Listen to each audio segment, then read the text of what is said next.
አንድ ማኪያቬሊ አንድ ቃል አለቻቸው ሮማኖቹ ፎርቱና የምትል ነገር አለች።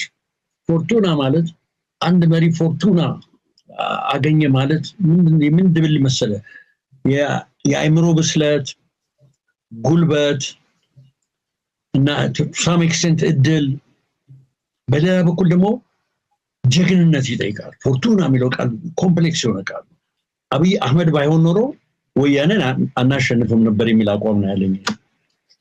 ሰውየው ዶክተር አለማየሁ አረዳ እኮ አይናችሁን ጨፍኑና ዞር በሉ ታዲያ ማን ነው ይችን ሀገር ሊመራ የሚችለው ብላችሁ ትላላችሁ አለ ትልቁ ኢኮኖሚስት። እና እኔ የምልህ አሁን ባለንበት ጥሩ መሪ አግኝተናል ብዬ የምልሰው ነኝ። እንቅልፍ ወስዶኝ ነው ማድረው ችግር መጣ ሲባል ሂውድ ፕሮፐርሊ ሃንድል ያደርገዋል ነው። ይሄ ማለት አንዳንድ ችግሮች ሁሉ ማለት አይደል። እኔ ማቻቻል አልወድም። እኔ የምደግፈው እንደግፋለሁ ነው። I do not succumb to what you call a political correctness.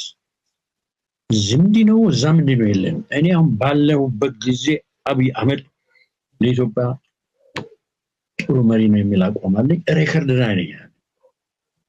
ደጋግሜ ተናግሬ ሬከርድ ላይ ነው። ሆዳም ነው እዚህ ነው በላባባባባ ለገጥሩም ባሊነፋ ይችላል ጉዳይ